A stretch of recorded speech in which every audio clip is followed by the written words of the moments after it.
Hi everybody, welcome back to Capture Quests. So a little bit of a different video today really. I just wanted to do a video sort of warning people about used car warranties which I've had experience of, and something that's happened within the last 12 months I'm not happy about with them at all. And I just wanted to warn everybody out there about some of the pitfalls of these warranties, actually, which you may or may not realise. So yeah, that's basically what I wanted to talk about. Let's get on with it.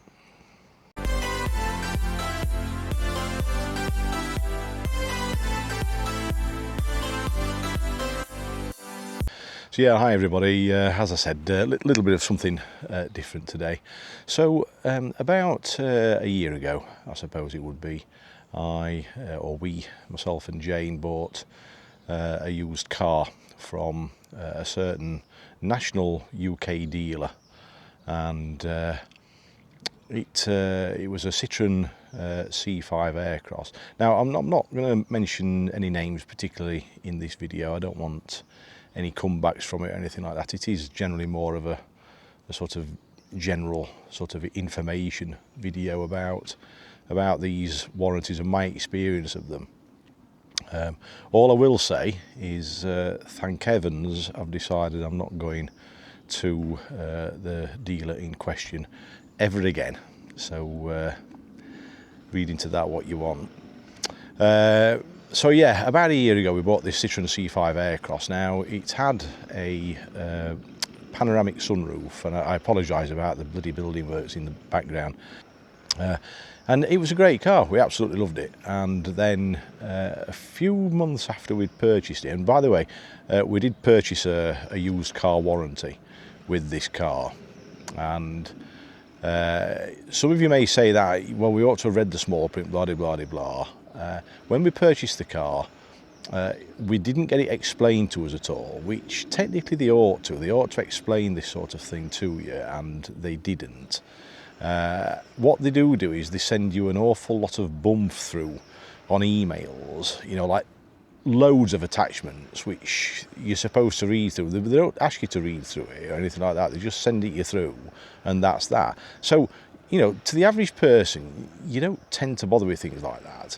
They ought to sort of, you know, particularly mention things that are important at the time of purchase, which they didn't. And so that was the point about that. And just moving on from that a little bit as well, just as a sort of moving off on a tangent slightly. When we were looking for another car to replace this one I'm talking about, we went to this same dealer, and they sold us another used car warranty. And we'd bought a hybrid car, or would paid a deposit on it, and I'd said to him specifically, does it cover the electric motor and battery, you know, the hybrid stuff? Oh yeah, it covers all that. Got home and I was looking through all the information that he sent, and it didn't say anything at all about that in the terms and conditions. So phoned him up and he said, oh yeah, sorry, I thought you might come back about that one. So he obviously knew, and yet he hadn't mentioned it at the time, that this used car warranty doesn't cover for hybrid motors and batteries. So that's pretty disgusting, don't you think? But and this is the same company we're talking about, by the way. So anyway, coming back to the car in question, the Citroen C5 Aircross. So it had this panoramic sunroof, and a few months afterwards I noticed that it was leaking water into the boot, and I thought, where the hell's that coming from? So I did a little bit of research, and the obvious first start was the sunroof. I did a bit of research online, and one or two people had problems, various different problems with the C5 sunroof. So I started looking at that. I got a hose pipe and I poured some water on the roof, and with a trickle nothing happened. But when I turned the pressure up and poured more water on, water started coming down the inside of the boot, and it was all settling inside the boot. Now, when I stripped the boot down, by the way, when I found the leak, all the felt at the bottom was absolutely soaking wet. And when I stripped it all out, there was literally 3 inches deep of water in the bottom of the boot. I'd never known so much water inside the car. Never, even back in the 70s and 80s when cars regularly leaked, and never had that amount of water inside the car. And I thought, you know, we're living in 2024 now at the time. You shouldn't be having to put up with leaks into your car.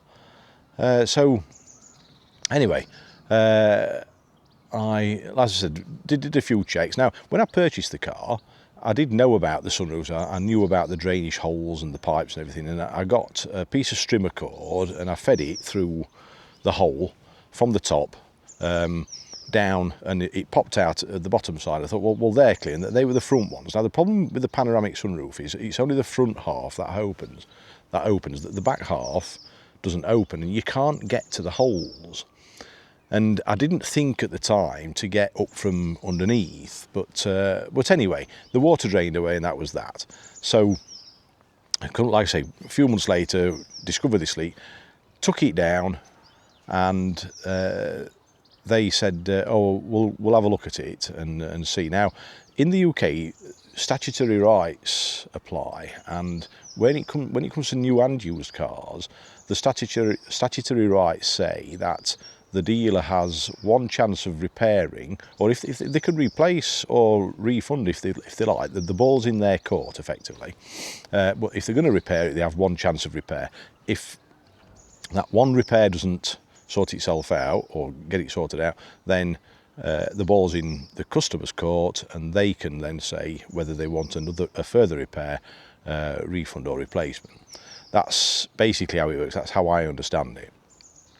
And so I did specify that when I went down. I said, look, if it doesn't get sorted out, I'm going to claim a replacement car or a refund using my statutory rights. So they said, well, we'll look into that when the time comes. So that sets sort of alarm bells ringing a little bit.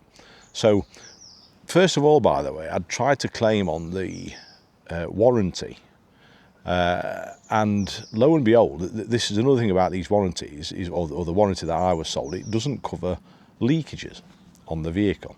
So, you know, there's a whole string of things. I've already mentioned the one on the other car that we purchased, or put a deposit on, and that didn't specify anything to do with a hybrid system. So if anything had gone wrong with the hybrid system, we wouldn't have been covered at all. And then, you know, we've come to this one here for the C5 Aircross, and it doesn't cover leakages. So we couldn't claim under that, but I knew within the 6 months of purchase that we could claim under our statutory rights. So they had a look at it, and they said that they'd repaired it, and we got the car back. Within a few weeks, I noticed leaks again happening in the boot of the car. So I did a little bit more research, and I found on YouTube a guy said, try looking for the pipes around where the back wheels are, and put a cord up from the bottom of the pipe rather than the top. So that's what I did. Now, weirdly, I put the cord up one side, and it went up about a couple of foot, half a metre, and come to a sudden stop. No matter how I wheeled it around and twisted the cord and stuff like that, it wouldn't go anymore. And then I thought, well, I'll try the other side. So I tried the other side, and that went up exactly the same amount. And that seemed to sort of mean something to me, like the way the pipe was laid in the factory, behind all the trim and everything like that. Whether it's the way it's laid, it's kinked the pipe somehow, or they've put a zip tie on and tied it too tight or something like that. Because it just seemed odd to me that both rear pipes, I couldn't get the cord up more than half a metre. So anyway, phoned them back, and they said, oh yeah, bring it down and we'll have a further look. So when I took the car down, I said, look, I know you said you want to have a further look, but I know my statutory rights, and I know that they say that that I can claim another vehicle, or claim a refund, or I can ask for another repair if I want. So they said, well, and this is the manager. I was actually talking to the manager, and the manager actually says to me, well, no, you can't claim under your statutory rights. So I said, well, how do you mean? So he says, well, we both need to agree on the way forward, whether it's a further repair or whatever. I says, no, I says, that's absolutely not true at all. Oh, yes, it is. Now, I'd actually got it on my phone. I'd sort of saved the website, one of the websites I'd looked at, and saved it as a screenshot on my phone. And I kept wanting to show the guy about this. He just wouldn't have it at all. He just wouldn't have it whatsoever. And he just kept saying, oh, we need to do more research and have a further look, and etc, etc, etc. And I said, you're just kicking the can down the road here. I said, how long are we supposed to put up with a car with a leaking boot? And he just didn't want to know. One of the worst bloody managers I've ever come across, a sales manager this. So this was at the time that my mother-in-law was in hospital, and it was quite serious at the time. She's fine now, but she's of a certain age, you know, she's getting on a bit. And we were extremely concerned about her. So I had a word with my wife on the way home, and I said, look, how do you want to go about this? Do we try and claim something back, or do we just cut our losses and run? She says, oh, let's just trade the car in and get another car. And that's what we did. We traded the car in and got another car with another dealer. Now, this comes to another point then with these used car warranties, because when we traded the car in, now I've actually done this before. I've phoned the warranty company up and I've said to them, oh, we've sold the car, can I get a pro rata refund on the warranty? Now, we've sometimes had paintwork warranties, which we've got a pro rata refund, no problem. Service plan, yeah, pro rata refund, no problem. When it comes to this used car warranty that we were sold, oh no, you can't have that. It's a one-time payment and that's it. Now, previously I've paid for used car warranties monthly. This time they said we couldn't have it monthly. We had to pay £1,000. I think it was £995, but you know, for the sake of a few pounds, £1,000. We had to pay £1,000 up front for this 3-year warranty, and we couldn't have it any other way. We couldn't have it less than that. We couldn't have less than 3 years or anything like that, because I do change my car fairly regularly, and I didn't want all the rigmarole and what have you of having to cancel the plan and everything like that if we changed the car. But they wouldn't have it. We had to have this at least a 3-year one, and we had to pay £1,000 up front. So that's what we did. Now, yes, I didn't read the terms and conditions, and I bloody wish I had done now. But their terms and conditions state that no refunds are given on these sorts of plans. What the real reason is for that, I don't know. I'm getting rained on by confetti here. Yeah, what the real reason for that is, I have no idea.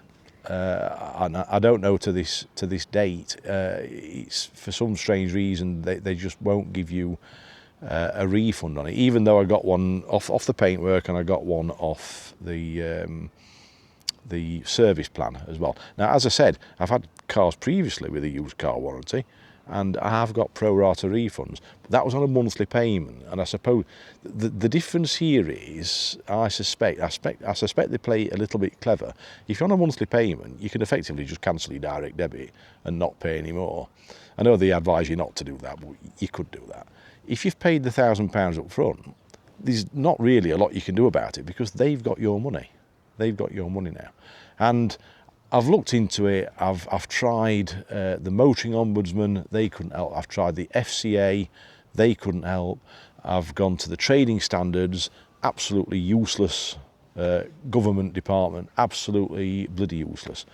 And so I'm still stuck here with a used car warranty on a car that we've now traded in, obviously, that we'd had probably about 4 or 5 months use out of.